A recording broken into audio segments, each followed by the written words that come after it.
Hashidelic World Racer, Sabina and Roger here. Let's watch 10 biggest lies about Buddhism. If you know us, you know we studied Buddhism very well for many, many years. And if you want to support us, then nothing helps more than hitting that like button. And of course, subscribe if you haven't already. Number 10, we have the lie of all Buddhists meditate. Meditation is often identified as a central practice of Buddhism. However, the majority of Buddhists throughout history, they don't meditate. Meditation has traditionally been considered a practice of monks, and even then, only certain monks. It's only up until about the 20th century that the practice of meditation had begun to be widely practiced by the common person. The lie number 9 is all Buddhists are vegetarians. Bhiksu, which is a Sanskrit term that translates as monk, literally means beggar. So Buddhist monks and nuns originally begged for their daily meal, and some still do this. And they ate whatever was given to them. And sometimes meat was given, so they ate that. Also, according to some sources, the Buddha suffered before he entered nirvana and attained enlightenment after he ate pork. After the Buddha's death, though, vegetarianism began to be promoted in some Buddhist texts. Moving on to the lie number 8. No worship of gods in Buddhism. In certain types of Buddhism, like Japanese Buddhism, there is a wide variety of cosmic beings known as devas and spiritual beings known as bodhisattvas and Buddhas. And these beings dwell in various areas of the universe. Some even respond to people's prayers. Next up, let's look at Buddhism teaches that nothing exists. Buddhism doesn't actually teach this, though. It does challenge the understanding of how things exist, and it teaches that beings and occurrences have no inherent existence. But Buddhism does not teach that there is no existence at all. The nothing exists misconception actually comes from a misunderstanding of the teaching of Anatta and Shunyata in Buddhism, but these are not beliefs of nothing exists. Rather, they teach that we understand existence in a limited way and a very biased way. Now, the lie number 6 is Buddhists believe in reincarnation. This one, it blew my mind. Now, if by reincarnation you mean the transferring of a soul into a new body after the former body dies, then no. The Buddha did not teach reincarnation. He taught that there was no soul even to transfer to another body. However, there is a Buddhist teaching of rebirth, not the same as reincarnation.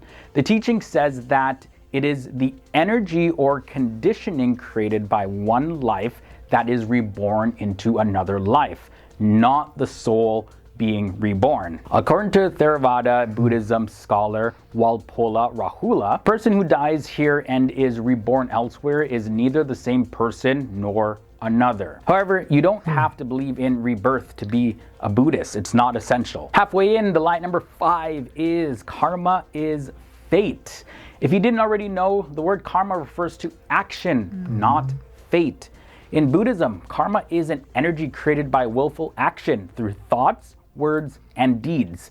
Everyone is always creating karma with every second that passes, and the karma we create affects us at every moment of the day. So simply put, according to Buddhism, karma is an action, not a result, and the future is not set in stone. So just because you did something a particular way doesn't necessarily mean that you're going to have a specified outcome. The lie that I'm going to look at number 4 is karma punishes people. So pretty similar to the lie number 5. But karma is not a cosmic system of justice and punishment. There is no unseen force that's manipulating karma to punish evil people. Buddhism teaches that karma is just as impersonal as gravity is. But karma is not the only force that makes things happen in the world. And if a flood destroys a city, it is not accurate to assume that karma made that flood happen because the people in the city did evil things. So karma is a force that can result in happy life circumstances or a miserable life circumstance, regardless of who the person is. Now let's talk about the lie number 3. Enlightenment is just eternal bliss. You betcha. People often think that becoming enlightened is like turning on a light bulb and then a person goes from being ignorant and frustrated to being blissful through one big aha moment. No, doesn't work that way. The Sanskrit term that's often translated as enlightenment actually means awakening. So most people awaken gradually over a period of time, or they're awakened through a series of opening experiences. Even the most enlightened people are not just floating around on a cloud of bliss all the time. They still live in the world. They still get sick. They still face danger, and they still stub their toes sometimes.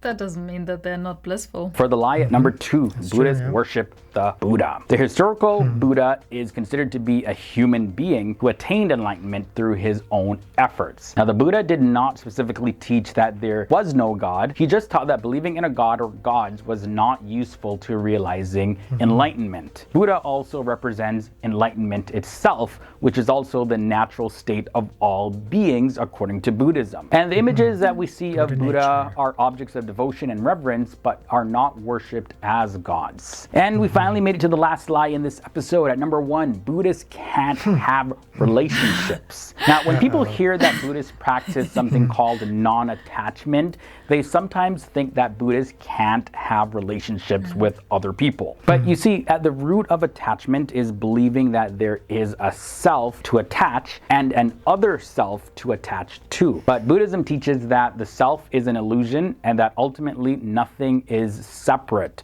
When one realizes this, there is no need for attachment. But that doesn't mean that Buddhists can't be in close and loving relationships with other people. Yeah, so there's a few things that, I didn't realize. It made me question and think, but yeah, there's of course different interpretations of the teachings, and Yeah, I think that's maybe what he said at the beginning. yeah, That's what he totally. meant. Yeah, Okay. so he's really stressing on, the teaching that there's no self, but that's also coming from a limited understanding of the self, right? So what is reincarnating? Yeah, it's not the personal self that we're identified and attached to, the ego self, but there is a clear light mind. There's a mind stream, right? And it's going to be at a certain level of awakening that he touched on, a certain level of consciousness. And, when you go to the root, that is the self of no self, right? It is the beingness that doesn't really have a label, but it exists, right? And then that's what reincarnates. But so people get confused by reincarnation, thinking that me, limited, identified, Roger, identified with this body and my thoughts, is going to be reincarnated and I'm going to be the same person. But that's not how it works, right? So this no self that we're talking about is the limited identity. So it's the ego thinking mind that is, a construct. It's a mental construct of this appearance, but the true self, the true nature of my beingness is pure consciousness, right? And then depending on the realization, so when you attain enlightenment or Buddhahood or nirvana or moksha, you transcend that identification with physicality, right? And then that's liberation. That's freedom from the cycle of rebirth, or reincarnation, right? Yeah. So is that the difference between soul? Do Christians define soul as me, like this person Yeah, so reincarnates? Is that? well, that still depends on somebody's level of definition. understanding, right, in their definition. But to me, the soul is, synonymous with the Atman, and it's also synonymous with the no self, the no mind, right? So all these religions and traditions are trying to point at the same thing, but they're using different words, and then we're not understanding them at all. But there is only one absolute supreme truth, and all of the teachings are trying to point us in that direction, right? So think of it as whatever you're talking as your higher self, call it soul or Atman or Buddha nature. It's all the same. There is only one higher self beyond the ego. So that's why I like the word just pure consciousness, pure awareness, because that is the substrate. Because if it wasn't for that, if we didn't have that, as our foundation of our existence, then we couldn't say that anything exists, right? So that's what everything's pointing to. Nice. The true nature, yeah. And then he also touched on the misconception about nothingness, and then that Buddhists believe that nothing exists. For example, not to throw anybody under the bus, but if you talk to a hardcore Christian, for example, because I have come across some of those people, and they'll denounce Buddhism and the Buddha and right away. And I had that experience where they say, oh, those Buddhists, yeah, they just worship, little fat statues, right? And how can they do that, right? So not really understanding another religion and then thinking that, the Buddhists believe that nothing's real and we don't exist and nothing exists. And that's a misconception. And that arose from, the term void. So they were using that instead of emptiness, for a while. And then that's when all these misconceptions arose. But then when I dived into Buddhism, that the word used at that point had changed to emptiness. It means we're empty of inherent existence. And this is just pointing to our dependence. We're dependent on something greater than ourselves for our existence.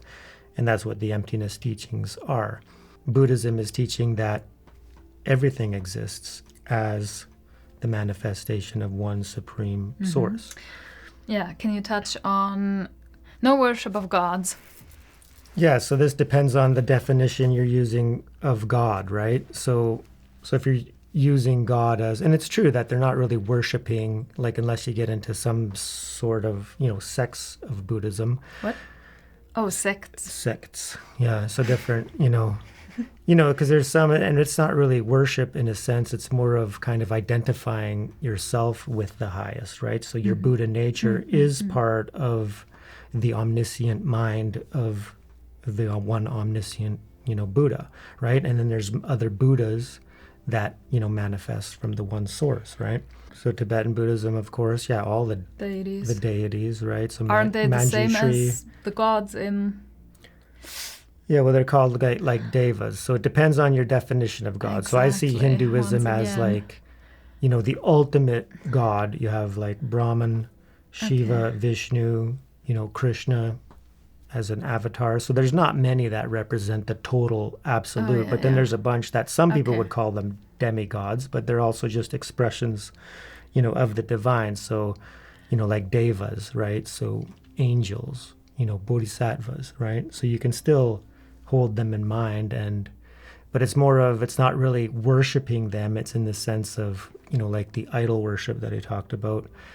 It's more of, holding them in mind as an aspiration of what we can become, right? Because we all have that potentiality, and that's what Buddhism, really teaches, is that we all have a Buddha nature, right? We all have a higher consciousness that, we just need to realize it because it's right here, right now. Oh yeah, what about karma? Karma punishes people? Yeah, so that, but that depends on, you got to understand what karma is. So you're performing actions, and if it's wrong actions, then eventually something's going to happen. So you're going to get the results of your own karma. So it's not like karma's punishing you. In a sense, you're feeling the effects of your own actions. So it's like you're punishing yourself, right? Yeah. So. So be careful what you do, people, with your body, speech, and mind. Yeah, and then Buddhists worship the Buddha. So it's not about worshiping the Buddha. It's about tapping into the essence of the Buddha and understanding that you have that same potentiality. So it's more of, purifying the mind and identifying with your Buddha nature as represented by the Buddha. Yeah. So then, to help, because we all need help. Yeah, can you say it's similar to what Krishna says, fix your mind on me? Yeah. So, we fix our mind on the Buddha. Mm-hmm. Yeah. So the Buddha nature. That's, our potential, like Krishna. Totally. Merging eventually. Yeah. Absolutely. One realizing our Buddha nature. Mm-hmm. And then Buddhists can't have relationships, so yeah, that's just very false. Of course, if the Buddhists weren't having any relationships, then there wouldn't be any Buddhists. There wouldn't be any Buddhists, right? So that depends, because we think of Buddhism, in the West. If you haven't dived into it, you're thinking that Buddhism is all about monks meditating in the mountains and seeking enlightenment. Whereas no, there's lay people in every religion, right? And they have families, and then they, practice the teachings of the Buddha, which is even the Dhammapada is the teachings from the Buddha for lay people, how to live, a spiritual life. while you have a family. Buddhism is just one way, and it's part of Sanatana Dharma. A lot of people would, argue with that, but the Buddha, he was a Hindu. He practiced Sanatana Dharma. And you can see it when you actually really study Hinduism and Buddhism. You can see how incredibly similar it's incredible. Like, I got humbled a lot over the last months. Oh, I was so arrogant. Yeah, talking about liberation, samsara, the cycle of rebirth, and then moksha, and liberation. he said the Buddha attained enlightenment by his own efforts. Can you touch on that? Yeah, so I believe that as well, right? Meaning that... Yeah, but isn't everybody who attains moksha, by his own efforts? Like, it cannot not be by one's own efforts. Well, no, there is the grace. There's the grace of the gurus, and that. So it might also be a misconception that the Buddha never had any help at all. But we know from studying his life that he had many teachers. Prior to going on his own to meditate, he did have teachers, and then he studied with them, and then he had to go off on his own and meditate. But you can't ignore that he had those teachers and say that he had nothing and nobody, because he would have got imprints, he would have got purification, and the practice. He would have got the wisdom, the wisdom of the teachings of ultimate truth and reality. And then he went to meditate. Yeah. So you can't say that it was really his own effort. Finally, at the end, he had to buckle down and practice the teachings. But if he never got those teachings, then he might not have made it. So he still had help. Yeah, one has to be careful with labeling oneself as Buddhist or Hindu or Christian or Muslim. It, if you do that or really investigate, does it help you to, help me. Does it help you, or does it help you, or you limit it, or does it limit you? As soon as as soon as you identify a label, then you think that. So it really inflates the ego. I'm a Buddhist. I'm right. This is the only way. And we all know that every other religion does that as well, and it cuts us off from what we need to do. The teachings. Jesus said, love one another, not love only the people that believe exactly what you believe, right? So we got to understand that there's many paths, and that's why Sanatana Dharma is, because they knew it. They didn't even have a label for their religion. They just called it, the way, right? And then everything kind of stemmed from that. And then, so the institutions that arise after these great figures, because we're not belittling the Buddha at all. He was absolutely fantastic. Right there. One of the greatest teachers ever to have walked this planet. But, so we use him as an inspiration, and then we seek that instead of just labeling ourselves as the Buddha and then belittling everything else, because then we're missing the mark, right? So we can't deny that Buddha grew up in Hindu culture, and he would have been a Hindu, and he would have access to all those teachings. Guaranteed, he was a prince. Growing up, he probably studied the Upanishads, the Bhagavad Gita, the Vedas. He probably was a genius in it and knew all of that, because you can see he teaches the same things, right? Anyways, absolutely fantastic. Really got us talking and discussing this video. So I love the points. And there's misconceptions in all religions. So this was great. Thank you, FTD Speak or FTD Facts. Wonderful. Loved it. And thank you all so much for joining us. Let us know what you think down in the comments. And remember to raise yourselves and raise the world. Thank you so much, everyone. We love you. Peace.